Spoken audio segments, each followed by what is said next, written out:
Hello everyone, my name is Dex and welcome back to the channel. In today's video we'll be talking about the top 10 best things to do to get you better in Rainbow Six Siege. As you know, I gotta do it. Please subscribe to the channel and like the video. For a small channel, it's really hard to get views, and if you can help me by doing those two things, I have a goal of 1,000 by the end of the year, so please help me reach it. Okay, so for tip number 1, it's use your drones. At the start of the round, you gain 2 drones. The drone is one of the most useful objects in Siege because it's free intel for you and your team. Plus, you can now check out rooms from a distance, and you'll be able to watch your backs of your fellow teammates and find roamers that would have killed you guys if you didn't use the drone. For tip number 2, it's operator selection. In Siege, all operators should be made equal, but they're not. Certain ops are more useful than others at doing their own job, but that doesn't mean that they're bad. Ace shouldn't be used to be getting hatches. That should be a Hibana, but that doesn't make Ace a bad operator. Hibana could be used to get the wall, but Ace and Thermite are better at Hibana than doing it. At the start of each round, you should take a good look at your team. If there isn't a hard breacher, go Thermite, Ace, or Hibana. If there isn't a flank, go Nomad, Gridlock. You shouldn't be stuck into a single role. You should be able to be flexible and pick the best operator for your team to help you get rounds. Tip number 3 is use of your utility.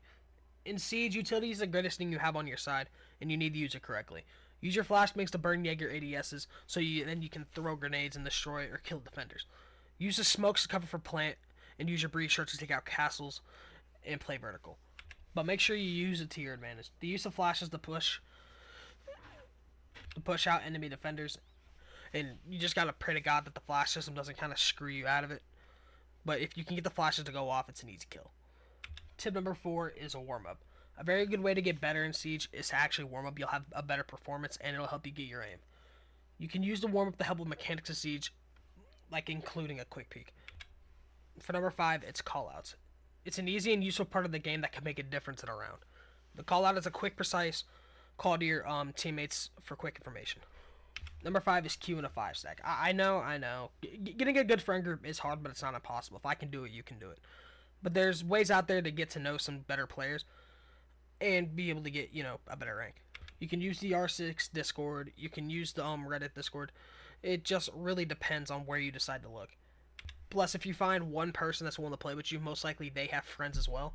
So you'll be able to incorporate them into the stack and get into a friend group that way. Number 7 is your sensitivity. This is something that comes with time, and I have a video on how to find the best sensitivity on a controller for the console players, link in the description below. But what you need to find out in a sense is something that's fast enough for you to flick, but something that's not too fast so that you're not over swinging. And you need to get something that's a little bit, faster than underswinging. Best way to do it is to go into your settings and make all your settings on 1, play about 10 to 15 T-hunts, and then set it all to the highest sensitivity, redo it that way, and then start adjusting from about 100 until you find something that you like. When you find a sensitivity that you like, stick with it, because then you'll be able to build up muscle memory and get better with it. You can also use aim trainers such as Aim Labs and Cronus, I believe is what one is, or you can use the new TDM game mode. Number 8 is the mindset. This one is pretty hard to explain, but the best way I can describe it is don't go into a ranked game if you're mad. Like, I don't care what you say, because I used to think the same way. It's like, well, I play better when I'm mad. No, you play more aggressive. And sometimes that leads to very dumb mistakes that'll throw you around away. The best way to win games is to keep a level head and try to outsmart the other team. Okay, number 9 is play for the plant or time. In Siege, you can win a game without getting a single kill, just as long as you can prevent the attackers from planting the bomb, or you can defuse the bomb as a defender. The clock is on your side if you are a defender, so use it as more of a utility. Like, okay, they can only push within this minute. That's when I can now switch up my position and hold for that plant. Okay, and last but not finally, actually probably one of the most important things is number 10 is head level. Siege uses the one-shot headshot mechanic, so no matter what happens in a single game, a single bullet can take you out. You can be the worst player to ever touch this game, and you can kill Shaiko or Bolo with just 1 bullet to the head. The only time that you should not be aiming head level is if you know that they're crouched behind something, or you hear the audio cue that they are laying down. And yeah, there's the top 10, tips and tricks that'll help you get better at Rainbow Six Siege. If you enjoyed the video, please like and subscribe, do all that.